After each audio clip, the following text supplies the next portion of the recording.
네, 오늘 오전 거제 부근 경남 해안에 상륙한 태풍 카눈이 내륙을 관통하고 있습니다. 계속 북상해 밤늦게 수도권을 강타할 전망인데 내륙 곳곳에 초속 30m 안팎의 돌풍과 강한 비가 집중되고 있어 각별한 주의가 필요합니다. 현재 상황과 전망, 주의점 전문가와 함께 알아봅니다. 김진두 기상재난 전문기자 그리고 함은구 한국열린사이버대 소방방재학과 교수 나와 계십니다. 안녕하십니까? 네, 안녕하세요. 자, 지금 크고 작은 피해를 남기면서 북상 중인데 현재 상황까지는 어떻습니까? 현재 태풍 위치는 충주 부근을 지나가고 있다고 보시면 됩니다. 예. 경북에서 이미 충주로 넘어왔고요. 충주에서 이제 경기 남부 쪽을 향해서 이동하고 있는 상황입니다. 예. 중심 기압은 985 헥토파스칼. 그러니까 중심 부근에는 초속 24m의 강풍을 동반하고 있는데 예. 태풍이 강한 태풍에서로 상륙했다가 중간 단계 태풍으로 한 단계 약화됐거든요. 그 다음에 한 단계 또 약화됐습니다. 그래서 예. 태풍 가운데는 가장 약한 태풍의 위력을 지닌 채 지금 시속 35km 정도의 속도로 북진을 계속하고 있습니다. 그러니까 예상보다는 좀 빠른 속도로 우리나라 내륙을 통과하고 있다고 보시면 되겠고요. 예. 이렇게 빠른 속도로 이동을 하면서 남부지방은 빠른 속도로 역시 태풍의 영향권에서 벗어나고 있습니다. 그래픽 영상 잠깐 보실까요? 네. 이게 지금 우리나라 주변에 레이더 영상을 지금 보여드리고 있는데요. 보시면 이 태풍의 중심이 충청북도 정도를 지나가고 있다고 한다면 예. 이 아래쪽은 이미 태풍의 영향권에서 벗어나고 있습니다. 예. 그러니까 제주도는 오전에 벗어났고 남부지방 같은 경우도 태풍 비구름들이 많이 사라졌죠. 약하게 비가 내리는 곳이 있지만 비가 그친 곳이 더 많아지고 있고 바람도 점차 약화되고 있습니다. 이 때문에 그 태풍 특보 상황도 크게 바뀌었습니다. 태풍 경보는 주로 영동 지방 위주로 돼 있고요. 예. 내륙 대부분 지방 같은 경우에는 태풍 경보에서 주의보로 약화된 곳이 많습니다. 그리고 보시는 것처럼 남부 지방은 어떻습니까? 대부분 태풍주의보가 해제됐습니다. 예. 그리고 해안가에만 강풍주의보가 남아있고 제주 산간에만 강풍주의보가 남아있는 그런 상황입니다. 그러니까 남부 지방은 태풍의 영향권에서 빠르게 벗어나고 있고 앞으로 오늘 밤 사이에는 중부지방에서 가장 주의해야 된다 이렇게 보시면 됩니다. 예. 당초 예상보다는 조금 약화한 게 그나마 다행이라고 볼 수 있겠는데요. 그렇습니다. 남부지방 상륙하면서 가장 강했고 네. 위로 올라오면서 속도가 굉장히 빨라진다는 이야기는 태풍이 약화되고 있다는 이야기와 같은 말이거든요. 예. 그래서 약화되면서 속도가 빨라지면서 예상보다는 조금 일찍 이동을 하고 있다 이렇게 보시면 됩니다. 예. 그러면은 서울에 올라오면서도 계속해서 조금씩 약해진다고 봐도 되겠습니까? 아무래도 그렇게 되겠죠. 지금보다도 조금 더 약화될 가능성이 있습니다. 그거는 중심 부근 풍속이 어느 정도냐를 보면 되는데요. 네. 현재 초속 24m, 그러니까 시속으로 따지면 87km 정도 강풍을 동반하고 있는데 서울 근처로 올라와서는 조금 더 약화됩니다.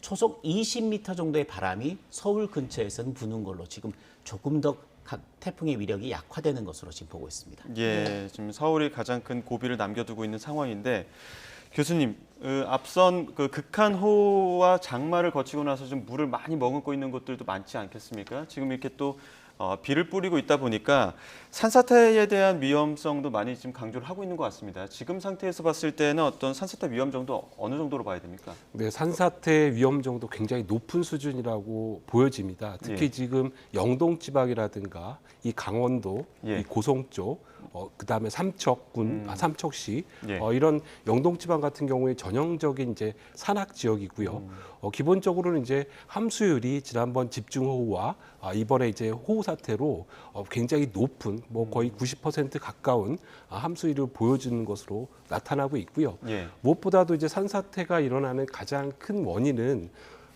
기본적으로 말씀드린 이제 함수율도 중요하지만 결국은 경사도거든요. 30도 정도 이상이 되는 이런 경사를 갖고 있는 지형에서는 지금과 같은 이런 이제 호우 상황에서는 예. 언제든지 또 산사태가 발생을 할 수 있는 그런 위험한 상황이라고 보여집니다. 예. 교수님 말씀을 제가 조금 더 첨부를 하면요.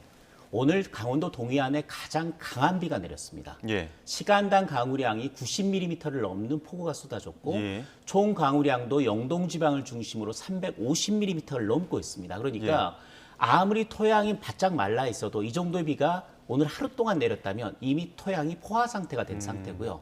말씀하셨듯이 경사도가 심한 지역이 많아서 강원도 지역은 산림청에서 산사태 위험 지역으로 지정한 곳 중에서 가장 많은 지역이 이 강원도 지역에 포함되어 있습니다. 예.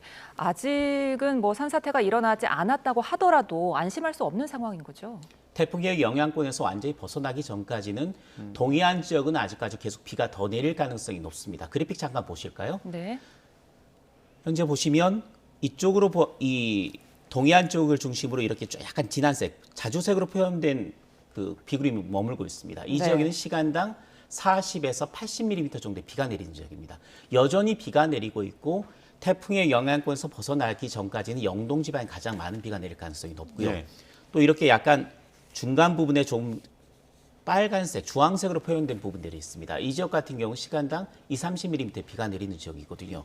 영동 지방의 비구름은 그대로 머물고 있지만 이쪽에 있는 비구름들은 계속해서 약간 동쪽으로 서쪽으로 이동하면서 남쪽으로도 내려오는 그런 형태를 보이고 있습니다. 그러니까 지역에 따라서 내륙에서도 30mm, 시간당 30mm의 비가 오늘 밤 늦게까지는 계속해서 이어질 가능성이 높고 서울에도 비가 갑자기 강해질 가능성이 높다라는 걸 염두에 꼭 두셔야 됩니다. 예, 예. 조금 있으면 이제 퇴근 시간이어서 서울에서는 지금 아무래도 앞으로 비가 더 많이 올 테고요. 그리고 지난 뭐 오송 지하차도 참사 때도 봤겠지만 지금 저지대나 지하차도 이용할 때 좀 고립되는 경우도 있고 앞서 그 제보 화면으로도 강원도 지역에는 그 지하차도 침수되는 곳도 있었거든요. 네. 퇴근길에 좀 주의해야 되는 것들이 있다면 어떤 게 있을까요? 네, 지금 말씀 주신 것처럼 뭐 이 풍속 같은 경우 이제 많이 뭐 20km로 낮아진 상황이기 때문에 예. 결국 이제 그 비로 인한 여러 가지 침수 상황에 대해서 대비를 해야 되는데요. 예. 지금 말씀 주신 것처럼 이제 서울 같은 경우에 앞으로 좀 본격적으로 여러 가지 침수에 대한 위험을 좀 대비를 해야 되는데요. 이 서울 같은 경우에 굉장히 복잡한 도시고 경우에 따라서 이 지하차도의 선형이 굉장히 깊게 내려가는 그런 지하차도들이 굉장히 많습니다. 그래서 국지적으로 그런 지하차도들에 대해서 적극적으로 좀 차량 통제라든가 예. 모니터링을 좀 지속적으로 해야 할 필요성이 있겠고요. 예. 아울러서 이제 과거 사례도 있지만 뭐 반지하 세대라든가 예. 그러니까 상습적으로 침수가 되는 도심지의 이런 지역들도 특히 뭐 오늘 대구에서 한 분 그 사망을 하셨다라고 아까 예. 리포트에 전해드렸죠. 봤는데요. 예. 그분도 이제 어떻게 보면 이제 장애인으로 이렇게 지금 보여집니다. 제가 예. 아까 기사 보면 예. 그게 지금 대부분의 사고가 나는 이런 분들이 사회적으로 좀 취약한 재난 약자분들에게서 나타날 가능성이 굉장히 많거든요. 그래서 우리 그 서울 같은 도시에도 지금 이제 재난 약자들이 굉장히 많이 살고 계시기 때문에 그분들에 대한 적극적인 보호가 좀 필요한 시점이라고 보여집니다. 예. 말씀하신 대로 서울에 아직 반지하 주거 형태가 많은데 이 부분도 아직 대비가 좀 더 필요할 것 같습니다. 어떻게 보십니까? 네, 과거 이제 뭐 그 관악구라든가 이렇게 이제 반지하 세대 그 침수가 일어났던 지역을 중심으로 해가지고 뭐 차수판이라든가 차수벽 네. 이런 시설 보강들이 이루어지긴 했지만 알려진 바에 의하면 뭐 거의 뭐 20-30% 정도밖에 안 된 상황이고요. 예. 나머지 대부분의 어떤 이 반지하 세대들은 아직도 이런 침수 상황에 대해서 무방비로 노출이 되고 있는 상황이기 때문에 예. 지금 당장은 어떤 시설적인 보강에 보다는 어떤 대응 쪽에 초점을 맞춰줘야 된다라고 보여지고요. 앞서 말씀드린 대로 이런 취약한 가구들에 대해서 행정당국이 좀 선제적으로 대피라든가 이런 안내들을 적극적으로 좀 해야 할 것으로 보여집니다. 예. 특히나 수도권은 또 빌딩들이 많기 때문에 이게 바람을 맞는 어떤 강도도 좀 다를 것 같긴 한데 앞으로의 그 관측되는 바람은 어떻습니까? 우선 진로에 따라서 바람 상황을 다시 한번 말씀을 드리겠습니다. 태풍 진로도 잠깐 띄워주시면 좋을 것 같은데요. 예. 현재 태풍이 충주 부근에 있다고 말씀을 드리지 않았습니까? 근데 이 최근접 위치를 보면요.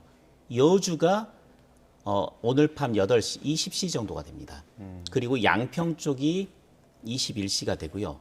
서울이 최근접 시간이 약간 오후 상황보다는 조금 늦춰졌는데 23시입니다. 그리고 연천 쪽하고 동두천이 0시에 지금 되는 걸로 돼 있습니다. 그러니까 태풍이 이렇게 이동을 해가면서 약간 옆으로 휘면서 예. 거리 자체가 좀 길어졌기 때문에 조금 늦춰진 거로 보이는데 당초 예상보다는 좀 달라진 상황이 뭐냐면 예. 충주를 원래는 오늘 6시쯤 통과하는 걸로 돼 있었습니다. 예. 네. 근데 현재 상황이 현재 충주를 통과하고 있거든요. 그러니까 예상보다 실황이 한두 시간 정도 빨라진다는 이야기죠. 예. 그러니까 지금 이거는 최근접 예상치를 보여드린 건데 약간 휘긴 하더라도 현재 상황을 고려를 해서 집어넣어 보면 예. 서울 같은 경우 23시로 예정이 돼 있긴 하지만 21시나 20시까지 조금 당겨질 가능성도 배제할 수가 없는 상황입니다. 지금 23시 적어놓으신 건 예상치인 거고 그렇죠. 예상보다 한두 시간 더 빨리 올 수 있다는 현재 상황을 거죠. 보니까 태풍의 이동 속도가 시속 30km를 넘고 있거든요. 예. 넘는 상태에서 약간 휜다고 하더라도 지금보다는 조금 일찍 태풍의 진로, 태풍의 중심이 이동할 가능성이 있기 때문에 그런 걸 고려한 상태에서 봐주시면 좋을 것 같고요. 예. 두 번째는 서울에 올라올 때 태풍의 위력이 굉장히 약화됩니다. 약화되지만 중심 부근 최대 풍속이 초속 20m, 시속으로는 70km 정도 됩니다. 초속 20m 정도라면 어느 정도의 바람이냐면요. 그 지붕이 날아갈 정도. 물론 예. 간판은 이미 날아가고 지붕까지도 날릴 정도의 위력을 이미 보이는데요. 다른 지역은 지붕 날아가고 그렇습니다. 있더라고요. 예. 그런데 문제는 20m라고 하더라도 서울 같은 도심에서는 빌딩풍의 영향이 가세하게 됩니다.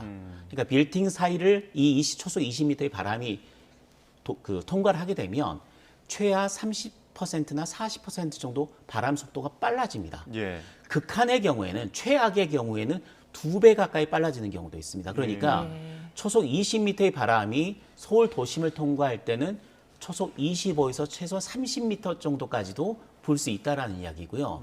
초속 30m의 바람이 불게 되면 가로수가 부러지거나 굉장히 시설물 피해가 많이 발생할 수 있는 상황입니다. 예. 교수님께도 말씀하셨듯이 침수 피해나 지하철도 조심하라는 것과 더해서 오늘 밤에 서울 같은 경우는 퇴근길부터 늦은 퇴근길까지 강풍으로 인한 피해, 특히 물건들이 날아다니면서 인명피해가 날 수 있고 시설물 피해가 날 수 있다는 점을 염두에 두시고 그런 부분에 대비를 해야 합니다. 예, 말씀해 주신 것처럼 도심에서 빌딩풍이 순간적으로 강하게 불면은 이게 몸을 가누기 힘든 경우도 있지 않습니까? 이런 경우에는 어떻게 좀 행동하는 게 가장 좋을까요? 네, 우선 뭐 가장 좋은 것은 이제 그 적극적으로 좀 회피하는 거, 위험으로부터 지금 이제 김 기자님께서 말씀 주신 것처럼 이 빌딩 사이로 그 유체가 그러니까 결국 바람이 지나가면 일종의 이제 오리피스 벤츄리처럼 그러니까 유속이 더 빨라지거든요. 예. 그리고 이제 이러한 유속들은 실제로 높은 건물일수록 더 크게 지배를 받게 됩니다. 그래서 고층 건물들의 뭐 유리창 파손, 뭐 오늘 굉장히 많이 방송을 하셨겠지만 이 파손 부분의 진동도 눈여겨 보실 필요가 있겠고요. 지금 말씀 주신 것처럼 퇴근길에 이런 빌딩 사이를 지나가실 때 여러 가지 뭐 현수막이라든가 여러 가지 부착물들이 탈락이 돼서 맞을 수가 있고요. 그래서 가급적이면 빌딩 사이로 신속하게 지나가시는 것이 가장 좋은데요. 현실적인 방법은 근데 이제 뭐 나무가 많다든가 뭐 이런 좀 위험한 요소들 또 공사장이 있다든가 네. 그래서 좀 비대 물건들이 있는 이런 지역들은 좀 각별히 좀 주의를 하시면서 이동을 하시는 것이 좋겠습니다. 기사 보도된 것들 보면은 맨홀 뚜껑이 튀어나와서 버스 밑을 뚫고 올라오는 경우도 있던데요. 네, 그렇습니다. 저도 그 들어오기 전에 그 기사를 봤는데요. 예. 실제로 이제 여러 가지 그 정확한 정보들을 한번 확인을 해봐야 되는데 예. 일단 버스가 이제 정차하고 있는 지금 상태에서 사진 나가고 있습니다. 예, 예. 정차하고 있는 상태에서 맨홀이 버스 안으로 들어왔다라고 하는 부분에서 예. 일단은 저 맨홀이 한 40km 정도 되는 주철강이거든요. 예. 그래서 저 정도의 그 버스 바닥을 뚫고 들어올 정도의 어떤 힘의 세기라고 한다면 결국은 이제 수압을 못 이겨서 탈락이 되면서 튀어 오르는 이런 가설이 있을 수 있겠고요. 예. 또 한 가지는 이제 좀 드문 사례이기도 한데요. 만약에 이제 뭐 이런 강수 상황이 아니라고 한다면 실제로 이제 그 맨홀이 어떤 뭐 타이어 바퀴라든가 이렇게 들썩거리는 현상에 의해서 또 튀어 오르는 예. 이런 현상들도 종종 나타나곤 합니다. 근데 네. 지금 여러 가지 뭐 어쨌든 많은 강수 상황이고 그리고 이제 버스가 정차하고 있다라는 어떤 그런 그 팩트를 보면 예. 어떤 수압에 의해서 튕겨져 올라온 게 아닌가 이렇게 보여집니다. 예, 우산은 어떻습니까? 우산이 오히려 흉기가 되기도 한다던데요.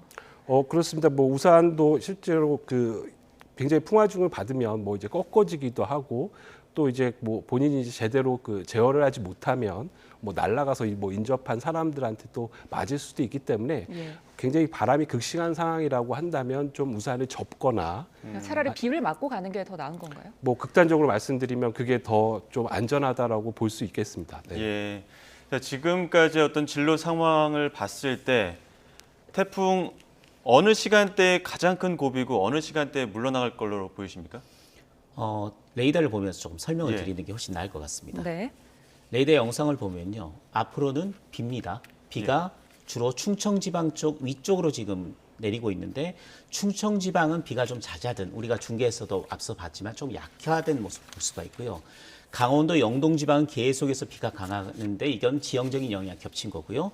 그 중간중간 사이에 이 태풍 특성에 의해서 반시계 방향으로 도는 비구름들이 계속해서 중부지방, 특히 수도권 지역에 영향을 줄 가능성이 상당히 높기 때문에 앞으로 비는 충청지방보다는 경기 남부, 그리고 경기 일부 지역, 예. 강원도 영서, 가장 위험한 점은 강원 영동지방까지 예. 앞으로 오늘 밤 늦게까지 계속해서 영향을 눈여겨봐야 될 것으로 예. 보이고요. 네. 그 다음은 바람입니다.